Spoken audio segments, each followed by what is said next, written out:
G'day guys and welcome to a shitty video with Shifty.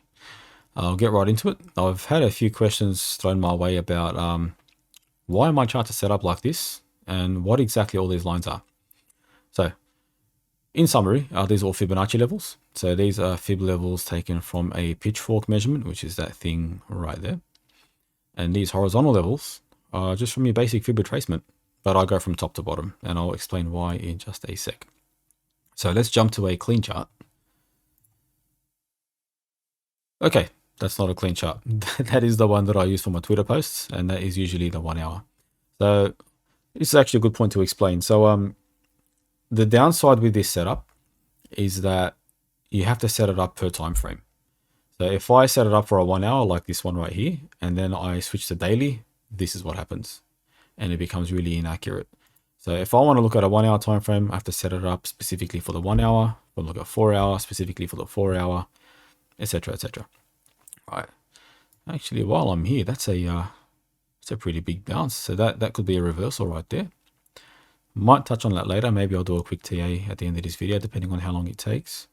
But Mr. Bigwig has just been upgraded. Look at that. Congratulations, buddy. Anyway, back to the meat and potatoes of this. All right. So, we'll just touch on this real quick. If you want to Google these, it's probably better for you to learn exactly how these work and how to set them up properly. But for the purpose of my chart, I'll just touch on them real quick.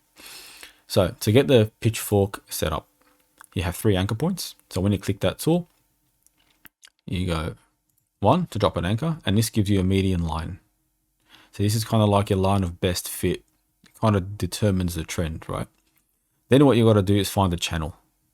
So this isn't really considered the channel per se, but it's channelly enough, I suppose, and you can use it.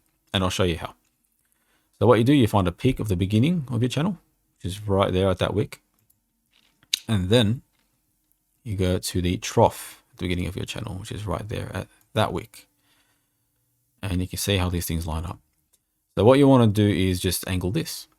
And this lets you set where you want your median line and what you want your channel to measure. So without going into too much detail, what I like to do is make sure that the channel boundary, at least for the top of the channel, is the 1-to-1, that gray one right here, right?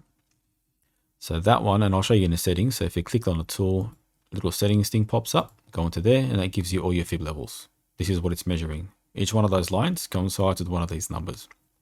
And I'll look at the major Fibs, 0.5, 0.618, 1, 1.5, 1.618, 2, etc., etc.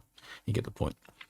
So what it does, it draws a 0.5 on either side. So 0.5 extension and retracement, 618, 1, etc., etc. I try to line the 1-to-1 up, at least with one side of the channel, if I can. Usually, if a channel is a proper channel, you will get both sides lined up. In this case, it's more of a rising wedgie sort of a thing. So just do the best you can in this case. So I've lined that up. My dark green one here's a 618. It lines up perfectly there too. You can see how they get resisted, and you know the price action gets resisted right there, gets resisted right there, holds support right there. So we know it's schmick. Another good way to test it is to go back into the settings and see how it reacts with price action historically. So you go back there and click extend lines. And what that does, pulls the lines all the way back. And you can see how historical price action respects those lines too. Awesome, right? Really, really cool stuff. So the 1-to-1's respected. 618 is definitely respected. You get the point. Even the median line, check that out.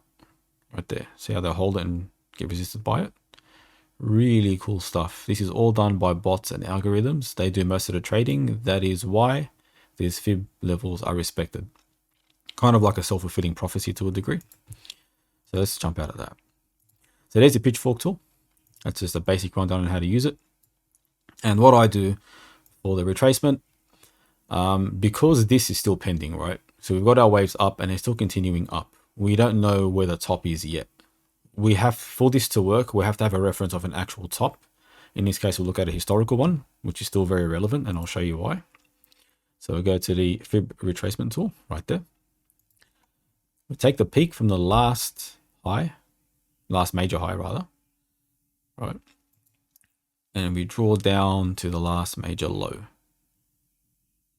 Okay, you can see that massive wave coming up there.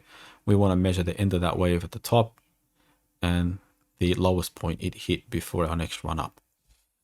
And this is what we get, right? And you can see how these levels, I'll just remove that. Don't need that. See how those levels are being respected still. So if I extend that to the right, look at that. Really awesome stuff, right? Even the peak here, the all-time high, acts as a resistance of sorts. And these fib levels right there are still very, very relevant. Cool. This is why I use those.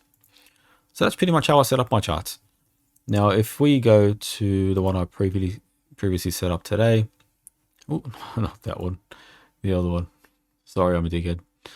I've set this up for the daily, and you can see how well price action respects these levels, right? So that's pretty much how I set it up. That's the go-to. It's just two tools, Pitchfork and a retracement. No special indicators, no weird ass courses that cost you like $5,000 and you're left nut. Or easy stuff for free, available on Tradingview, and it's really easy to use once you get the hang of it. Those dots are just Fibonacci intersections, and this is something I've been experimenting with personally for the past, I don't know, 5 or 6 months, just to see how price action reacts around the intersecting areas of the Fibonacci lines there. So how they intersect with the Fib retracement, the horizontal, and the Fibonacci pitchfork, which is the diagonal. And I've gone into that quite in depth in my previous Twitter post. So if you want to go through those, you're more than welcome. If you have any questions, feel free to DM me. If I don't get back to you, then I'm sorry, I do get busy. But look, I'll look at as many as I can if anyone is actually interested in this. And it has helped me immensely since I started this experiment, and it works really well.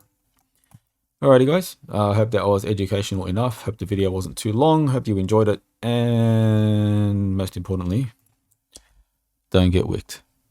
See you guys.